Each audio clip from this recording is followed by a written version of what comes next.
Madame, mademoiselle, monsieur, bienvenue à Metro News. Voici les principaux titres qui seront développés ce soir. Selon le Centre national de météorologie d'Haïti, pour le moment, l'ouragan Matthews ne représente pas de menace directe pour Haïti. Cependant, il pourrait déverser des centaines de millimètres de pluie sur certains endroits du pays durant son éventuel passage près du canal du Vent d'ici la fin de ce week-end. 3 des 4 candidats invités ne se sont pas présentés au débat présidentiel organisé par la Chambre de commerce et d'industrie de l'Ouest. Seul Jovenel Moïse était présent, il a répondu aux questions de l'assistance. L'Union européenne ne déploiera pas une grande mission d'observation comme c'était le cas en 2015. L'UE a seulement dépêché 3 experts sur le terrain qui travailleront en collaboration avec d'autres missions le jour du scrutin. Le cyclone Matthews, qui a provoqué d'importants dégâts matériels à la Martinique, se dirige vers les côtes sud d'Haïti. Selon les prévisions actuelles, les départements de la Grande-Anse, du sud et du nord-ouest pourraient être touchés au cours du week-end par de fortes pluies et des vents violents. Le CNM annonce qu'il continue de suivre l'évolution et la trajectoire de ce système afin de tenir la population informée. Si la menace devait se préciser, le CNM passerait en phase alerte.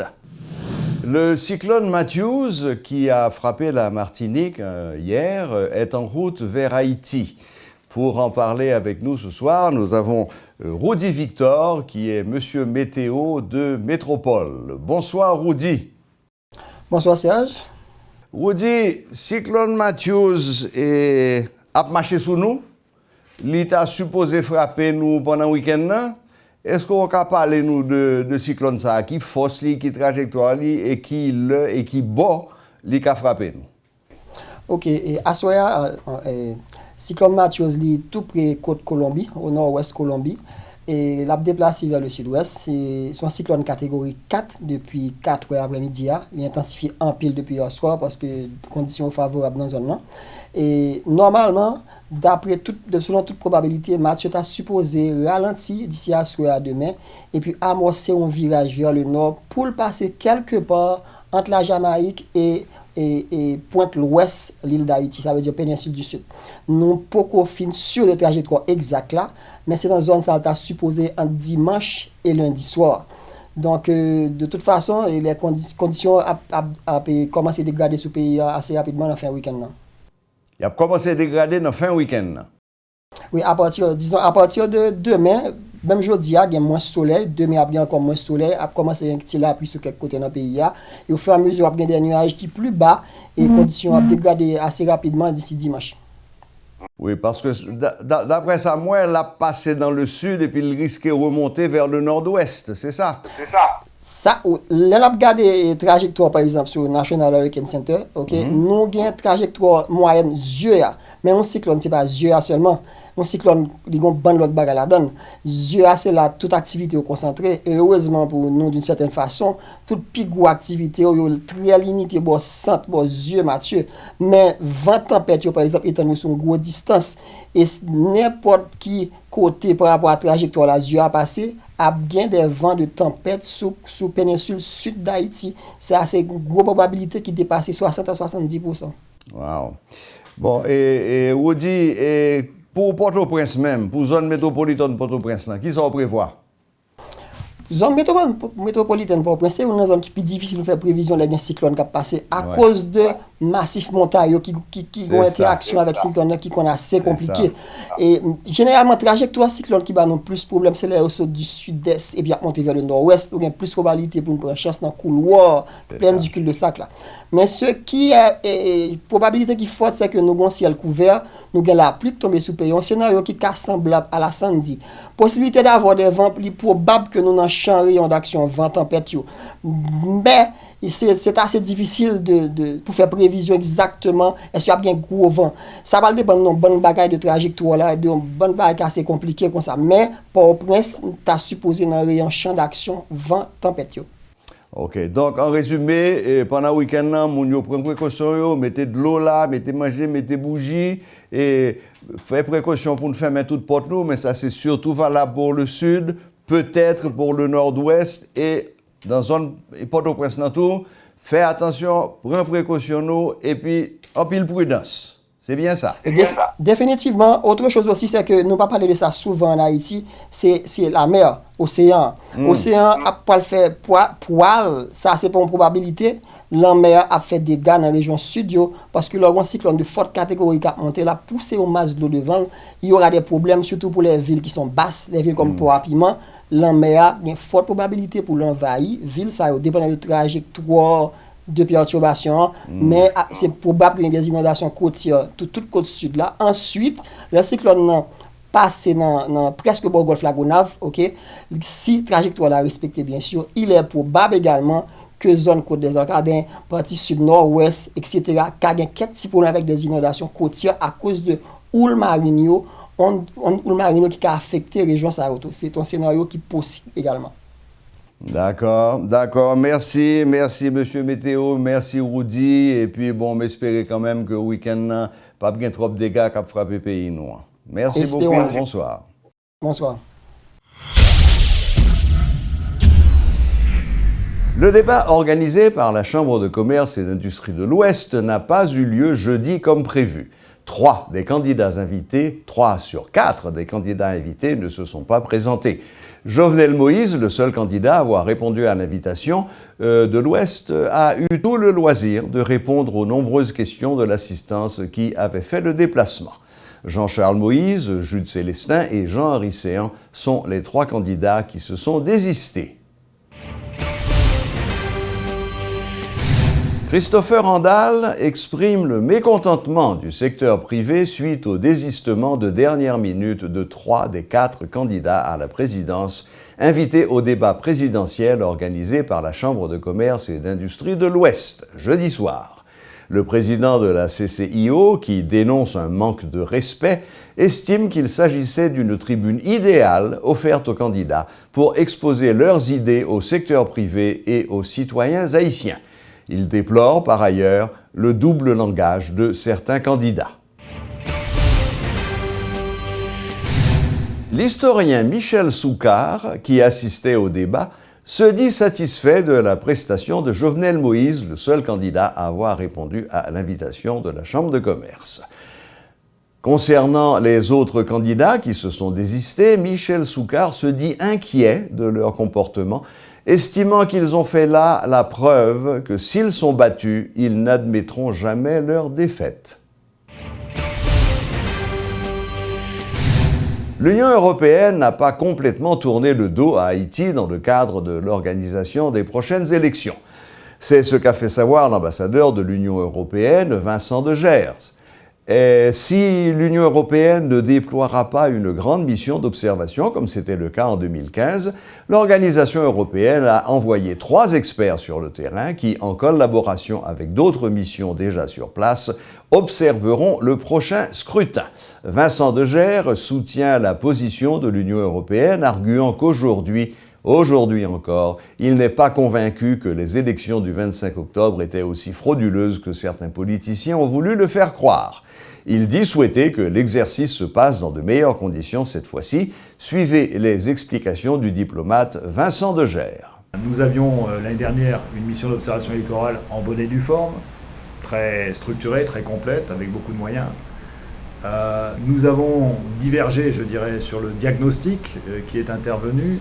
Ce n'est pas un secret non plus de ce point de vue-là. Nos experts n'ont jamais été convaincus de la réalité de fraude massive, même si, je dirais, on a observé, comme tout le monde, qu'il y avait eu un certain nombre d'irrégularités, qu'il y avait peut-être eu un certain nombre de PV frauduleux qui avaient été mis à l'écart par le centre de tabulation, mais on n'a jamais été convaincu de la pertinence des fraudes massives.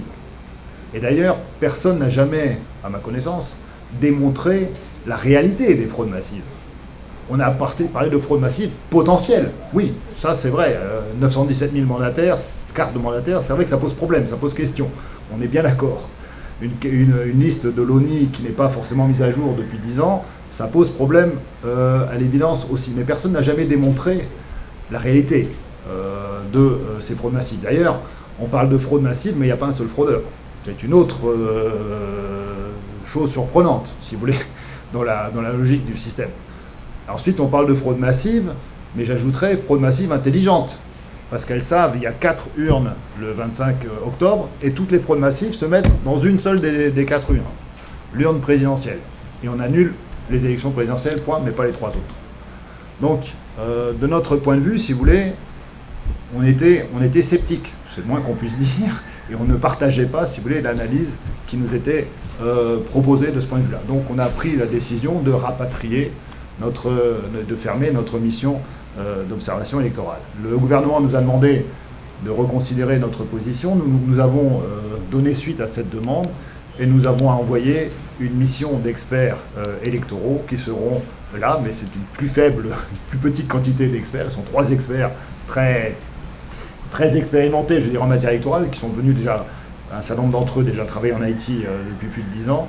Donc c'est des gens très de terrain qui connaissent bien la situation et qui nous feront bénéficier de leur expertise le 9 octobre et le 8 janvier, si un deuxième tour est bien. Par ailleurs, l'Union européenne annonce qu'elle souhaite continuer à travailler avec l'État haïtien en vue notamment de renforcer l'administration et les finances publiques. Alors que le programme d'appui budgétaire de 112 millions d'euros touche à sa fin cette année, les responsables de l'UE et les autorités haïtiennes travaillent déjà sur son renouvellement.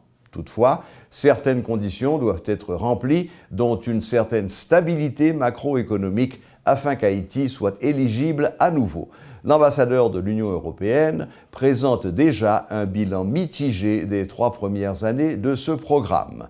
Luc Néagaro a participé à une causerie ce vendredi avec Vincent Degère. Suivez son compte-rendu. L'État haïtien pourra compter encore quelque temps sur un appui direct de l'Union européenne. Vincent Degère l'a martelé ce vendredi, les bailleurs de fonds doivent travailler directement avec les autorités établies s'ils veulent vraiment contribuer au développement d'Haïti. Si on veut générer une dynamique de progrès, une dynamique d'investissement, une dynamique de développement économique et industriel, il faut que ça se fasse avec et pas à côté ou contre les autorités haïtiennes. C'est juste même pas possible, je veux dire même pas concevable. Comme les actions parlent beaucoup, plus que les mots, l'Union européenne a décaissé jeudi 25 125 000 euros dans le cadre du programme d'appui budgétaire à la consolidation de l'État. Cette somme constitue la 3e et dernière tranche d'un montant global de 112 000 euros étalé sur 3 ans, dont le décaissement s'effectue ainsi. L'appui budgétaire qui se fait toujours en tranches, avec ces tranches qui sont divisées entre une partie fixe que l'État va recevoir pour autant que les conditions d'éligibilité sont remplies, et une partie variable qui dépend de la performance. Ce transfert, il attend de la part des autorités haïtiennes un certain nombre de réformes fondamentales. La réforme des finances publiques et la réforme de l'administration publique. Haïti n'a pas pu bénéficier de la totalité de cette somme car sur la tranche variable, décaissée selon la performance du pays, il y a eu de mauvaises notes. Si dans le domaine des finances, quelques progrès ont été constatés, en matière de lutte contre la corruption, beaucoup reste à faire, regrette Vincent Degère. Il faut pour ça donner plus d'autonomie à l'ULCC, comme on l'a fait pour l'UCREF récemment. Il faut donner plus d'autonomie à l'ULCC et il faut travailler sur la judiciarisation des enquêtes de l'ULCC. C'est pas normal qu'il n'y ait qu'une seule enquête en 5 ans, je crois, alors qu'il y a plus ou moins 20 à 25 enquêtes qui sont faites chaque année par l'ULCC, il n'y en a qu'une seule qui est donnée des suites judiciaires. C'est un bilan mitigé des 3 premières années du programme que l'ambassadeur de l'Union européenne a présenté ce vendredi. Haïti doit faire mieux afin d'atteindre certains objectifs et pour y parvenir, la stabilité politique est requise, selon Vincent Degère. Mais je crois que tout le monde est bien conscient aujourd'hui en Haïti que c'est une donnée fondamentale. On a besoin de cette stabilité politique, on a besoin de cette capacité et de cette bonne gestion au sein des autorités haïtiennes et des institutions haïtiennes pour pouvoir progresser. L'État haïtien sera materné encore quelques temps. L'Union européenne travaille déjà sur le renouvellement du programme d'appui budgétaire.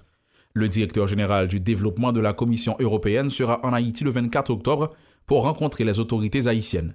Toutefois, la stabilité macroéconomique demeure une condition sine qua non si Haïti veut continuer de pouvoir disposer de cet argent sûr. Une journée dénommée Journée spéciale de l'éducation a été réalisé jeudi en Haïti. À cette occasion, le ministre de l'Éducation nationale, en collaboration avec le Fonds d'assistance sociale et économique, FAES, a procédé à l'inauguration de 6 écoles nationales dans les départements des NIP et du Sud-Est. Cette activité s'est déroulée sous le thème « You lot l'école pour you lot qualité éducation ». Reportage Éloge Milfort et Léel Paul. Et si vous voulez bien, après, on peut partager quelques petits morceaux du roman. Hein? Chacun peut prendre un petit morceau, hein, si vous voulez bien. Parmi les 6 écoles inaugurées dans le cadre de la journée de l'éducation jeudi, on comptait l'école nationale de Mayette. Commune de Côte-de-Fer dans le sud-est, Mayette est une localité attrayante mais très reculée du pays. L'inauguration dans cette ville d'une école nationale pourvue de toutes les infrastructures modernes et sanitaires est une nouvelle étape dans la vie de cet établissement scolaire que le séisme de 2010 avait très fortement endommagé, s'est réjoui à l'occasion Maître Charléus Régène, directeur de l'institution. Nous demandons ministre de l'Éducation pour le capable de nommer pour nous un gardien, un ménager, et pour le nommer pour nous un surveillant général pour l'école là, et puis pour le capable de nommer professeur de travail qui gagne l'aide depuis 3 ans, qui ne peut pas toucher. Établie sur une superficie de 1351 mètres carrés, l'École nationale de Mayette à Côte-de-Fer dispose de 11 salles de classe, 9 pour la fondamentale et 2 pour la maternelle. Cet édifice, dont la construction est l'œuvre de la Générale Construction sous la supervision de la firme Secom, est également équipé de cuisine et d'une bibliothèque entre autres. Mais le plus important, c'est que cet établissement qui ne fonctionnait jusque-là que de la maternelle à la 6e année fondamentale pourra désormais accueillir des élèves jusqu'à la 9e année, disposant ainsi de ce que les spécialistes appellent la fondamentale complète. De quoi satisfaire pleinement le maire de la ville, Whitner Lorzé. Différence veut dire en pile bagaille. Parce que autrefois, le petit monde dans lui-même, surtout dans la zone reculée, leur te fin faire certificat, ils étaient là. 2-3 jours, c'est code bête qui n'en met, c'est un serpent. Merci, général, éducation nationale. La reconnaissance à la mémoire du cœur, disait l'autre.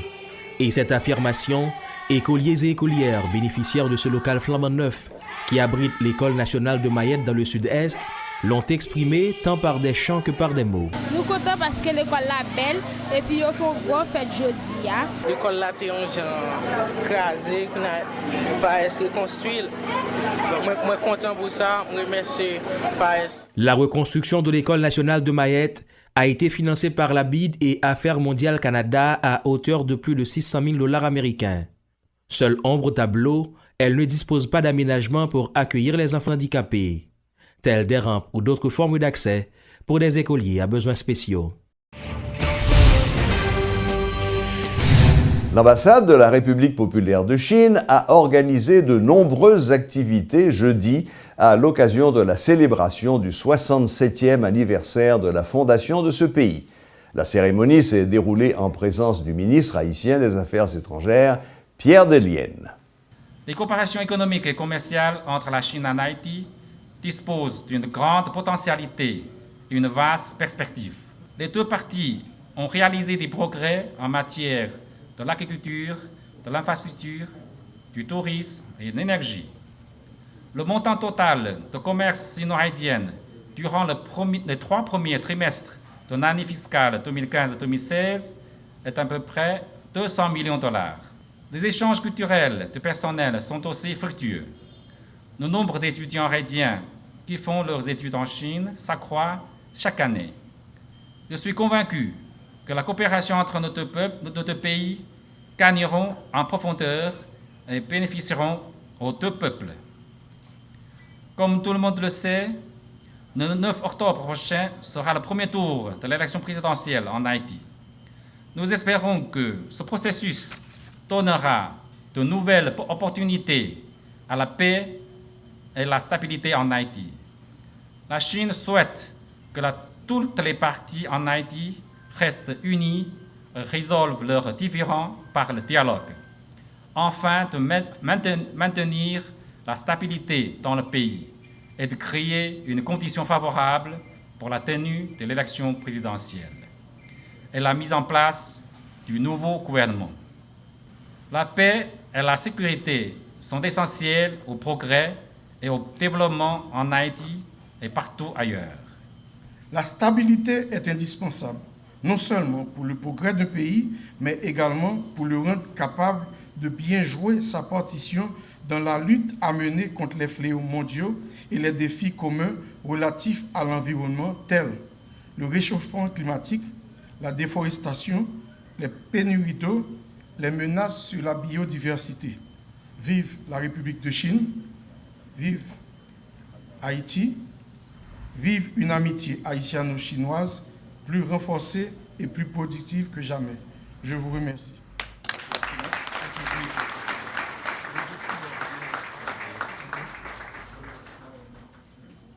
Voilà, la boucle est bouclée.